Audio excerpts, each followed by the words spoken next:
Welcome to Jaboisme Again and again di jurnal Bujang yang entah kapan update-nya.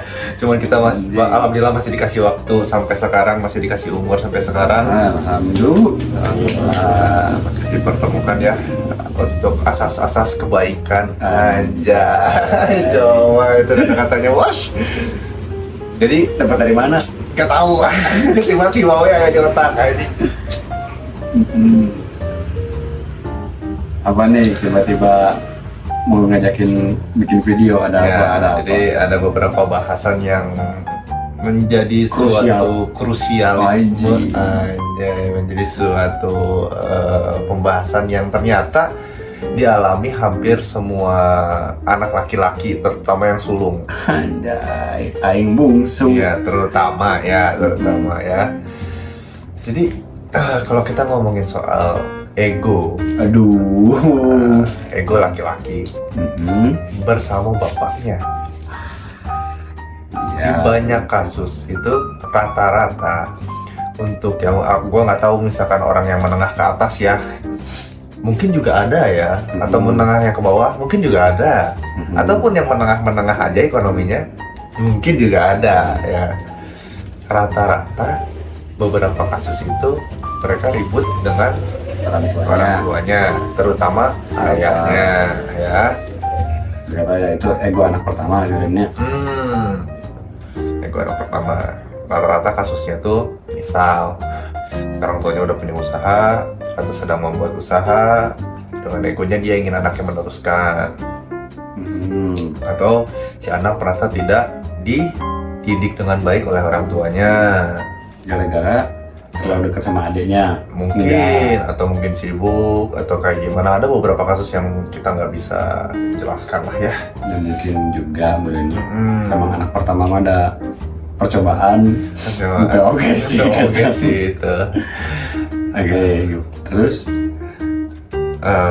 berdasarkan beberapa pengalaman yang sudah diceritakan oleh teman-teman ataupun rekan-rekan ataupun orang yang tidak dikenal, dari hasil survei standarisasi, survei lapangan yang tidak bisa dibuktikan, random sampel. Random sampel. Kasusnya tuh mereka itu ribut dengan bapaknya, bahkan ada yang sampai hampir pukul-pukulan, ada yang sampai diusir dari rumah, dendam lama, dan akhirnya mereka pas sampai di titik yang mereka tuh ada yang dendam, benar-benar dendam, ada yang benar-benar mereka ingin baikan, ada yang posisinya tuh mau baikan bingung ya, gara-gara masih tentang ego. Si bapaknya juga bingung, si anaknya juga bingung. Ada laki-laki mah kadang sok gimana ongkoh sayang tapi nggak bisa ngungkapin merenya. Ya, ada beberapa kasus. Jadi aku tuh punya teman.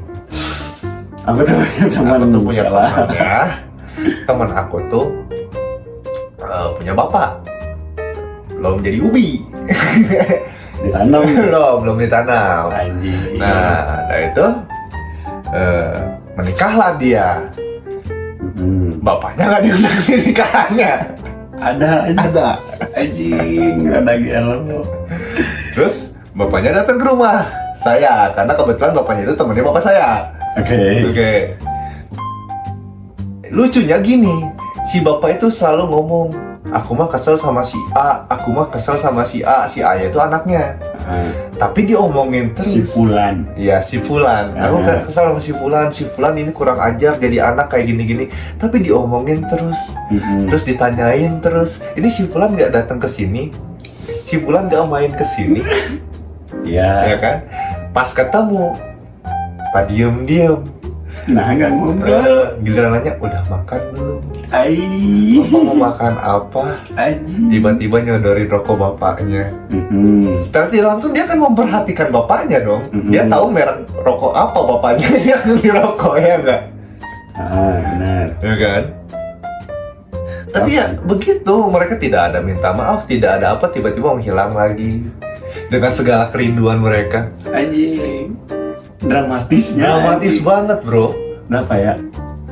romansa nanti anjing ongkohnya tapi tuh bisa ngomong deh gini kan. Ya si bapaknya tuh hanya menanyakan entah itu ke ibunya, entah itu ke temannya. Aing nggak saya tahu kan, Aing nggak bisa. Ya kan, ya kan. Anjing. Ya.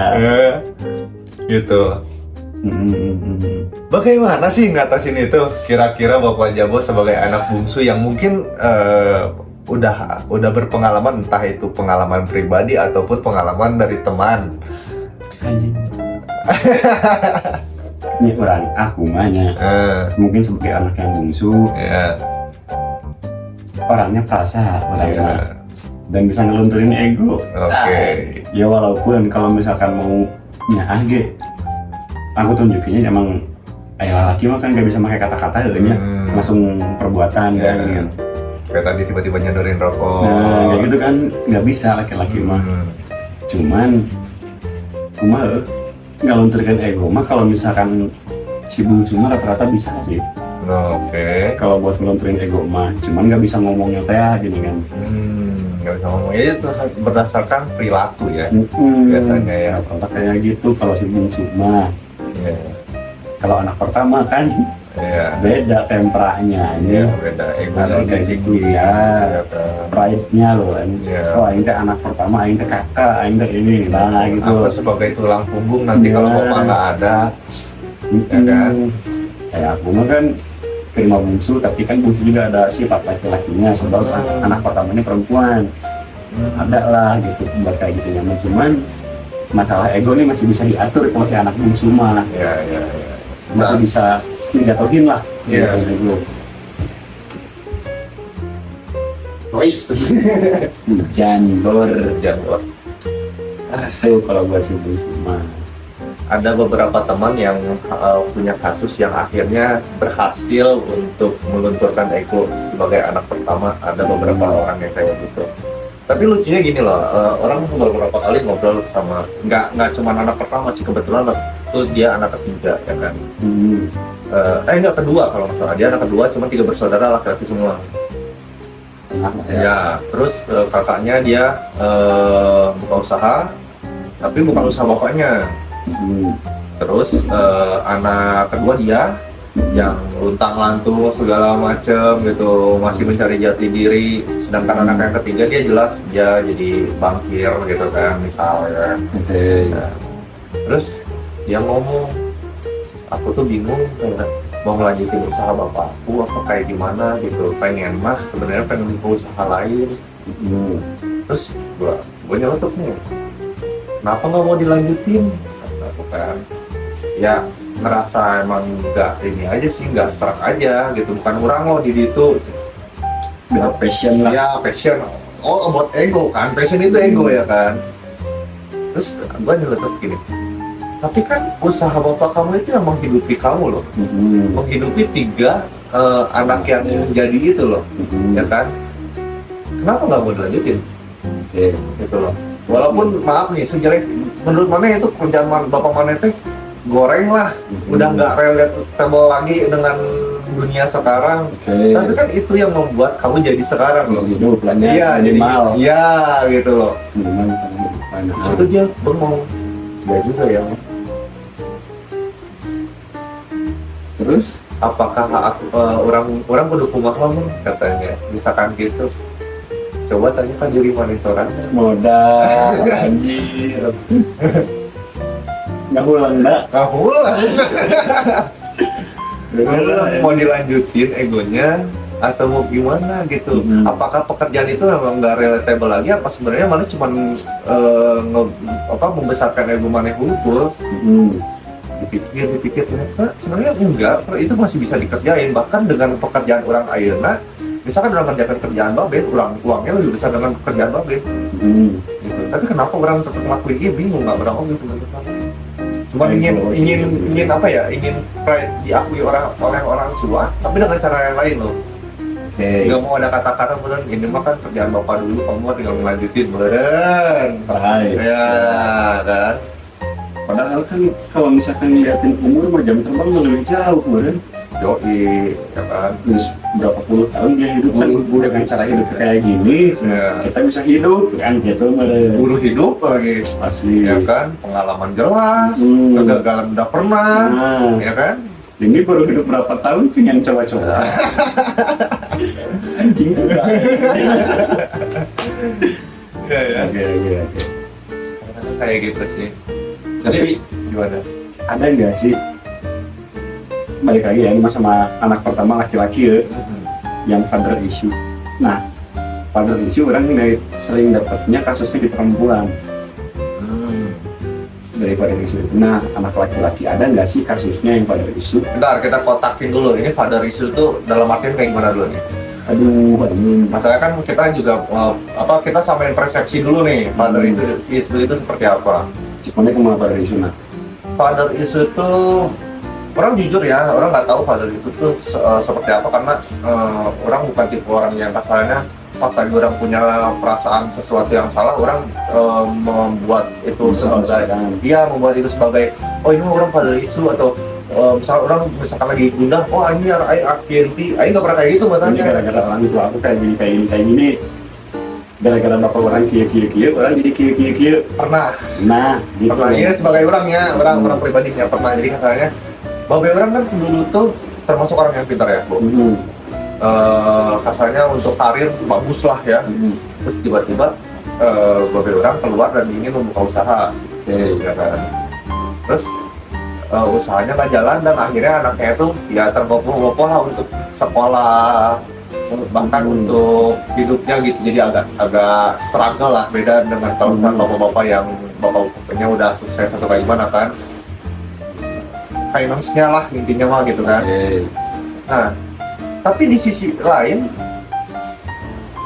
babe orang pribadi ngomong gini, coba kalau bapak keluar bang, di situ kan dia menurunkan ego dia dan dia merasa menyesal. Sikap orang sebagai anak udah kumaha, Terima lah. ya kan?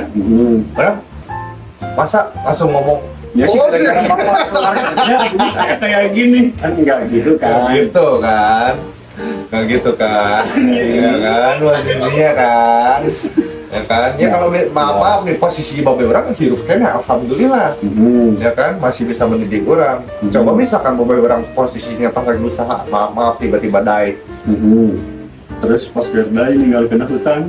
Coba, Pak pasti mati ninggalin utang kan? Enggak. Bapak nasi imam mati ninggalin warisan. Kan? Gitu loh, balik lagi. Banyak yang kayak gitu. Jadi gara-gara kayak gitu, kepikiran terus jadi father issue emang. Si father issue-nya itu sendiri kan emang baru muncul sekarang boleh. Cek orang mah sebenarnya bukan father issue sih, itu sifat manusia yang ingin mencari salah kepada siapa loh.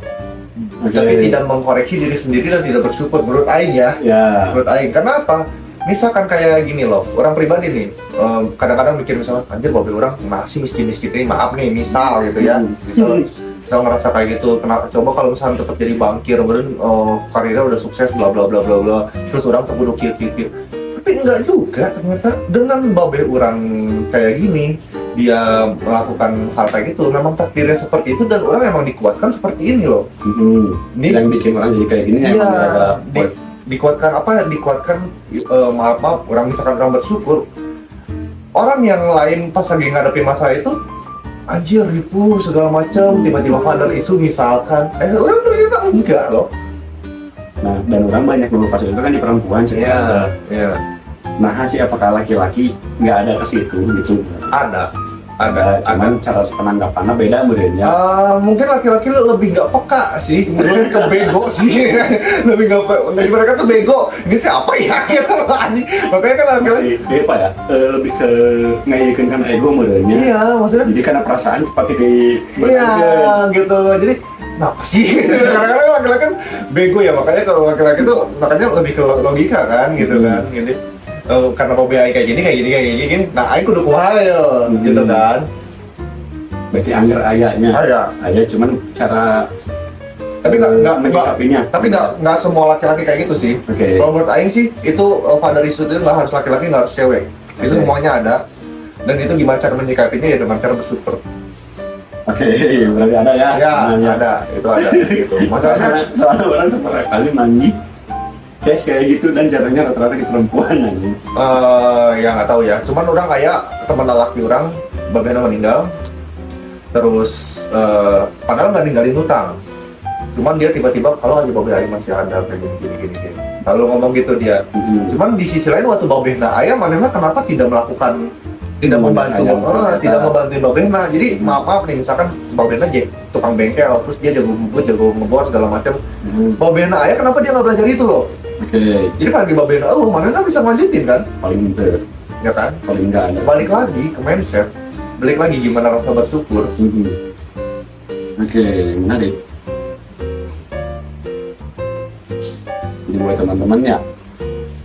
Jadi buat banyakin bersyukur. Banyakin bersyukur, banyak lagi sama introspeksi diri. Iya, benar. Berintrospeksi diri, bertafakur diri. Goblok. Itu penting banget loh. Luangin waktu untuk bengong.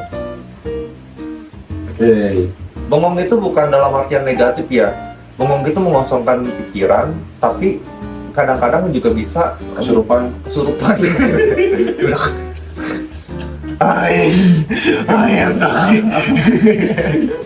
Anjing. Enggak. Gimana leset ini? Ya, balik lagi sih ke gimana kita ingin diri sih, Penyikapan diri. Karena ya itulah kadang-kadang fungsinya agama ya, kadang-kadang ya. Oke. Kadang-kadang orang yang beragama itu kan diajarkan harus kayak gimana, case kayak gini harusnya kayak gimana, case kayak gini harus kayak gimana gitu. Tuh, sih menurut orang pribadi ya gitu. Makanya Anda harus beragama, jangan jadi ateis. Kalau jadi ateis minimal kayak Elon Musk. Iya, kalau miskin nyusahin. Kalau miskin bergantung aja sama Tuhan. Kalau miskin Anda bergantung sama siapa, saudara? Nggak mau. Saudaranya kan pusing. Anjing udah miskin, ateis, tuang judo lagi anjing. Dia sama anjing. Itu loh sih. Jadi kita ambil kesimpulan lah ya. Kesimpulannya kira-kira apa Bo? Misalnya gimana Bo? Kebiasaan Gimana Bo? Kesimpulannya dari aku berarti kalau misalkan punya masalah apa-apa, coba tenangin dirinya dulu. Introspeksi lagi diri. Terus kalau misalkan pusing cari temen. Obrolin, jangan malu. Dan semuanya juga pasti punya masalah masing-masing. Dan jangan malu juga buat nurunin ego. Ya, benar. Ego buat apa sih? Nggak rugi lah nurunin ego lah. Sombong itu cuma punya Allah. Iya. Ya, orang mengambil tuh. Iya, ini orang hidup pakai dibere. Nggak ada yang bisa disombongin. Nggak ada. Gitu, untuk dari saya. Ya, kalau di orang selagi masih ada orang tua, selagi masih bisa nyenengin orang tua, selagi orang tuanya bisa diajak ngopi, tolong luangkan waktu lah, turunin ego kamu, ngertiin orang tua, mereka baru pertama kali menjadi orang tua ya. Begitu juga kita pertama kali jadi anak. Jadi hiduplah kecuali reinkarnasi. Ya, reinkarnasi ya, kecuali Anda seorang reinkarnator. Ya. Nggak apa-apa. Saling aja lah kita hidup bareng-bareng di dunia ya. Juga jikalau memang orang tuanya udah nggak ada juga, nggak ada salahnya kamu berbakti. Toh buktinya harta yang paling baik itu adalah anak yang soleh. Anjing. Ya nggak sih? Bener nggak sih? Doa anak yang soleh. Oh, gitu itu mengajarinya. Jadi nggak ada yang namanya rugi di dunia. Saling bersyukur, introspeksi diri lagi, bertafakur. Gitu. Belum soleh. Itu dia ada jawaban semua. Sampai jumpa lagi. Bye bye. Soleh itu.